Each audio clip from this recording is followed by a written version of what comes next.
Salut à toutes et à tous, bienvenue dans cette nouvelle actualité. Dans cette nouvelle vidéo, nous allons parler du discours du président du Faso, Ibrahim Traoré, le discours qu'il a eu à faire le 20 mars passé.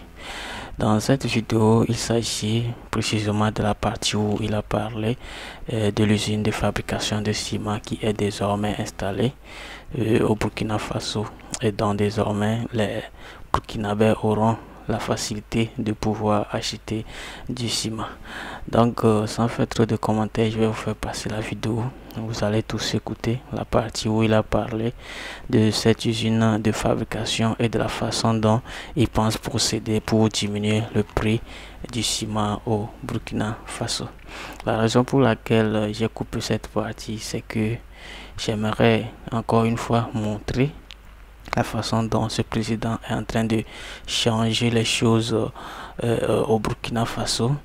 Et le Burkina Faso est une référence et nous devons maintenir le flambeau très haut. Aujourd'hui, après ici, nous irons inaugurer l'usine de ciment, qui est une usine de plus au Burkina Faso. Mais l'espoir, c'est de pouvoir discuter avec toutes les cimenteries dans les jours à venir pour voir comment baisser le prix du ciment aussi. Parce que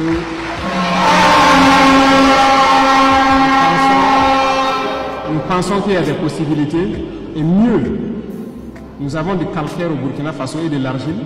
Si on arrive à l'exploiter de manière efficiente et discuter avec la dernière fois des producteurs de ciment, il faut qu'on arrive à exploiter ça pour faire baisser le coût du ciment. Donc on va discuter avec eux tous pour voir qu'est-ce qui est possible. Et là, ça va nous permettre de construire notre pays, parce que notre pays est en chantier. Et aussi, c'est un signal, ceux qui sont là, parce qu'ils sont arrivés en 2023, au moment même où les impérialistes avaient peint le Burkina Faso en rouge. C'est une destination dangereuse, il ne faut pas aller investir dans ce pays. Et ils sont venus avec leur argent, ils ont injecté, ils ont construit leur usine. Je pense qu'ils ont fini depuis le mois d'octobre passé. Donc c'était un devoir pour nous d'aller les accompagner et passer un message aussi au monde, pour les faire comprendre que le Burkina Faso, tel qu'ils le disent, c'est faux. Parce que ceux-là qui ont peint le Burkina Faso en rouge, vous voyez, automatiquement le lendemain, en tout cas quelques jours après, Air France a dit qu'il ne vient pas au Burkina Faso. Parce que c'est rouge, même Ouagadougou là, c'est la guerre seulement. C'est ça, non? On a dit, il n'y a pas de problème. Vous êtes libre de ne pas venir au Burkina. Mais vous n'êtes pas la meilleure compagnie au monde.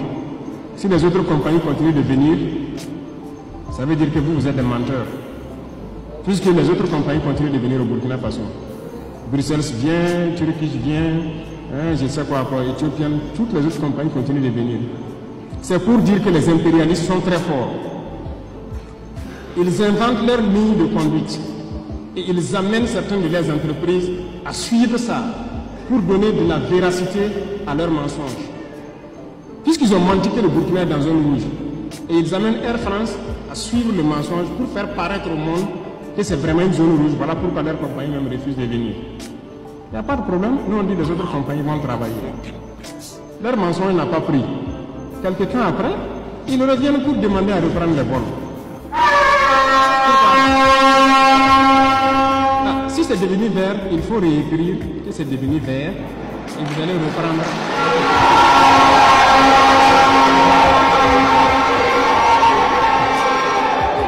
Donc c'est pour vous dire que l'impérialisme a tous ses stratagèmes.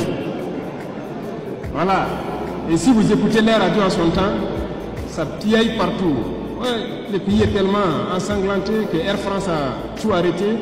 Quelques semaines après, Air France sort ses chiffres. Leur chiffre d'affaires a augmenté parce qu'ils ne viennent plus dans l'AES. En tout cas, c'est bien. Et puis vous venez négocier, supplier pour qu'on réouvre encore pour vous. Il faut repeindre le pays en vert. Et puis on va commencer à collaborer. On ne refuse pas ça.